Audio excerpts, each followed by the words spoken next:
Au Mali, à Tombouctou, une trentaine de soldats de la force Barkhane appuient l'armée malienne dans sa lutte contre les groupes terroristes toujours actifs dans le nord du pays. Durant 4 mois, ces militaires ont accompagné et conseillé quotidiennement les soldats maliens pendant leurs entraînements et lors d'opérations conjointes. Exceptionnellement, une équipe du Journal de la Défense a suivi Stéphane, Julien, Baudouin, Rachel et Zahir au plus près de l'armée malienne. Alors, vous faites en ce moment les couvertures. Aux portes du désert saharien, à Tombouctou, sur un site isolé à plus de 400 km de la première base française, une petite unité d'une trentaine de militaires est à pied d'œuvre. Depuis 2 semaines, ces soldats triés sur le volet s'approprient leur nouvel environnement. Parmi eux, Stéphane. Comme la majorité du groupe, il sert au 7e bataillon de chasseurs alpins. Ce montagnard d'adoption est à la tête du détachement.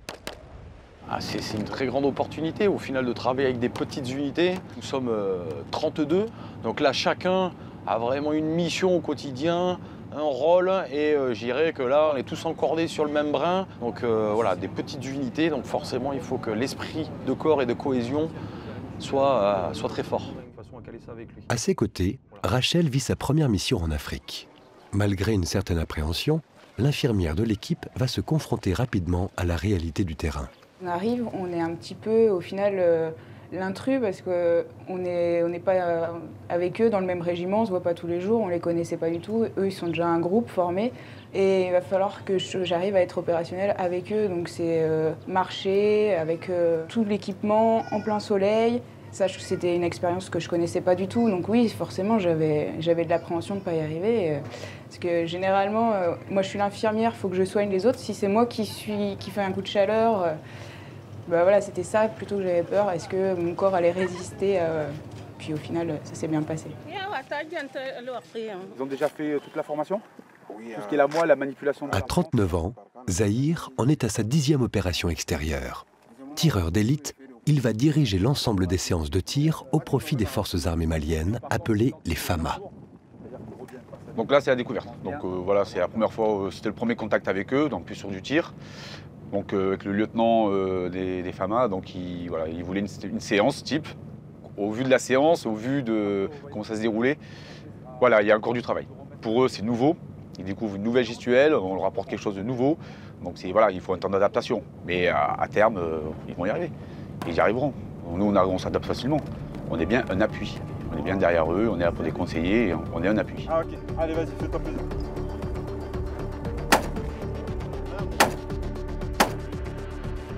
Le but, c'est de les accompagner. Donc c'est pas mon opération ni notre opération, c'est leur opération. Et il y a un véritable volet de prise de contact avec la population, de montrer que les forces armées maliennes sont là, tout en menant une action, si nécessaire, de coercition sur les groupes armés terroristes. Okay. D'accord, merci. Donc le 19, l'ensemble du dispositif se met en place. Donc dans ce cas-là, ce que je propose, c'est que nous, à 6h30, on arrive au camp FAMA et on vous récupère au camp FAMA. Oui, camp FAMA. On récupère la section FAMA et après on y va. Ce matin-là, les militaires maliens, accompagnés des soldats français, vont mener leur première opération conjointe. Objectif : reprendre le contrôle d'une zone connue pour abriter des groupes armés terroristes. Moi, ma coordination, c'est avec le commandant d'unité blanc. Ainsi de suite. Donc là, ce que tu voulais faire, c'était une section ici et une autre section couverture. Oui, j'ai dit. D'accord, très bien dit. Okay. J'ai dit ça. Premier temps de la mission, se prépositionner sur un camp de fortune malien situé à plusieurs centaines de kilomètres à l'ouest de Tombouctou. Vous assurez votre sécurité et notre sécurité alors pour les forces ultérieures. Abana. Mon capitaine. Abana. Au cours de notre déplacement, toutes les habitations que nous allons rencontrer s'arrêtent, on fait la reconnaissance. Donc, Elima Barkham et Elima Fama prennent contact avec la population et alors se rendent compte de leurs difficultés et peuvent faire ce qu'ils sont en mesure de le faire pour la population. C'est la fête, va t'arrêter.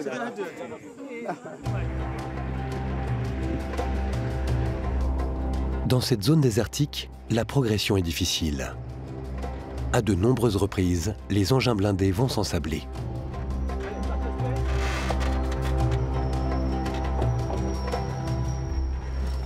40 Alpha, situation. Un bâtiment suspect a été repéré. Les militaires français supervisent les opérations pendant que les forces maliennes assurent la fouille des lieux. Ce qui se passe actuellement, donc on est arrivé sur une zone au nord de notre secteur. On est tombé donc sur un bâtiment, on a vu quelques individus qui nous observaient, dont un qui était armé de Kalachnikov.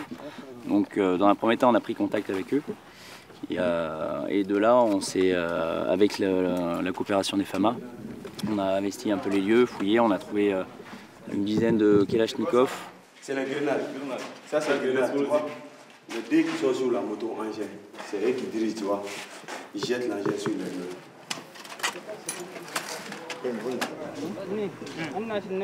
On devait donc effectuer une première prise de contact, éventuellement répertorier l'armement, les munitions et ainsi de suite. Donc là pour nous, la fouille du poste est terminée, donc on refait un bond en arrière et on reprend l'itinéraire principal.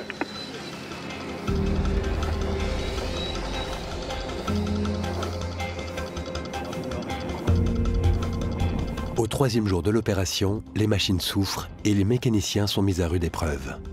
Pourtant, le convoi doit avancer sans perdre de temps. Pour le coup, ouais, c'est le terrain qui commande et là, pour une appropriation, ça y est, voilà, c'est le terrain, on l'a pris en compte.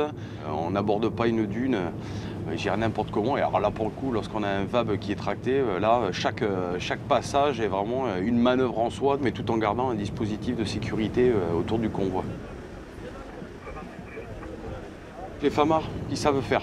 Voilà, ils savent manœuvrer, se déplacer dans le désert, mettre en place des points d'appui véhicules. Ils le font systématiquement. Donc là, j'avais rien de particulier à leur apporter. Après, c'était plus en termes de coordination de l'ensemble des éléments des différentes sections que l'on pouvait avoir, parce qu'au final, on était quasiment une centaine avec 25 pick-up. Arriver à coordonner tous ces éléments-là avec des moyens radio, des fois pas toujours très performants. Donc voilà, donc le dialogue en permanence, le dialogue. De retour au camp, Julien, un autre militaire clé du détachement français, semble satisfait du travail accompli. Donc on a eu 2-3 petites galères entre ensablés, la machine qui souffre par rapport aux circonstances. C'est celui qui ne se plante pas dans le désert, je ne connais pas. Donc, puis en même temps on apprend, puis ça forge la cohésion, donc c'est cool. Il y a eu un très bon contact, même surpris, très bon contact avec les Maliens qui étaient vraiment très volontaires, ils ont envie, un VAB qui se pose, ils s'ensablent, ils vont arriver, ils vont jeter sur la pelle pour creuser. Ou, voilà, c'est ce côté volontaire qui est déjà, c'est bon signe.